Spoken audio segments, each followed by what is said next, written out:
நேயர்களுக்கு வணக்கம். இந்த வருஷம் ஆடி அமாவாசை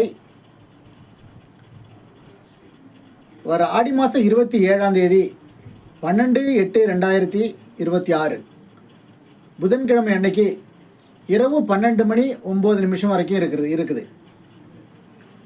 சூரிய உதயத்தப்போ அமாவாசை தேதி இருக்கிறதுனால புதன்கிழமை அன்னைக்கு தான் ஆடி அமாவாசை. முன்னோர்களை வழிபடுறது, முன்னோர்களுக்கு திதி கொடுக்கறது, குலதெய்வ வழிபாடு பண்ணிக்கிறது, இதையெல்லாம் நம்ம அன்றைக்கி செஞ்சுக்கலாம். அதுவும் சனிக்கிழமை அல்லது புதன்கிழமையில் வர்றது ரொம்ப விசேஷம். பூச நட்சத்திரத்தில் சூரிய உதயம் இருக்குது. இதனால் ரொம்ப ரொம்ப சிறப்பு.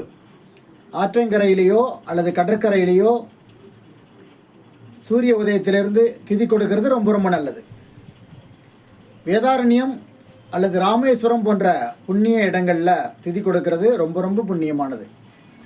கடற்கரையில் திதி கொடுத்துட்டு நேராக கோயிலுக்கு போய் திருத்த குளத்தில் நீராடிட்டு திருமண குளத்தில் இருக்கிற சுவாமி அம்பாளை வழிபாடு பண்ணுறது மூலமாக செய்த பாவங்கள் அனைத்தும் தீர்ந்து போயிடும். வேதாரண்யேஸ்வரர் கோயிலில் சுவாமி தரிசனம் பண்ணிவிட்டு தெற்கு பிரகாரத்தில் இருக்கிற ராமநாதரை, ராமரால் பிரதிஷ்டை பண்ணப்பட்ட ராமநாதர், அந்த ராமநாதரை வழிபாடு செஞ்சுக்கிட்டால் நினைச்சது நிறைவேறும். கடலில் நீராடுற போது கடலில் முழங்கால் அளவு தண்ணியில் நின்றுக்கிட்டு சூரியனை நோக்கி ரெண்டு கைகளையும் ஒன்றா சேர்த்து தண்ணீரை 3 தடவை அள்ளி விடணும்.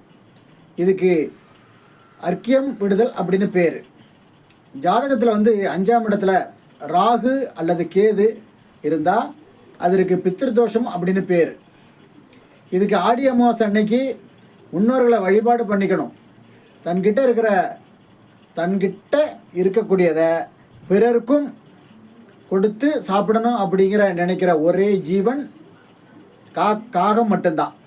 அதுக்கு நாம் உணவு கொடுத்தால் முன்னோர்களோட ஆசையை நம்ம நிச்சயமாக பெறலாம்.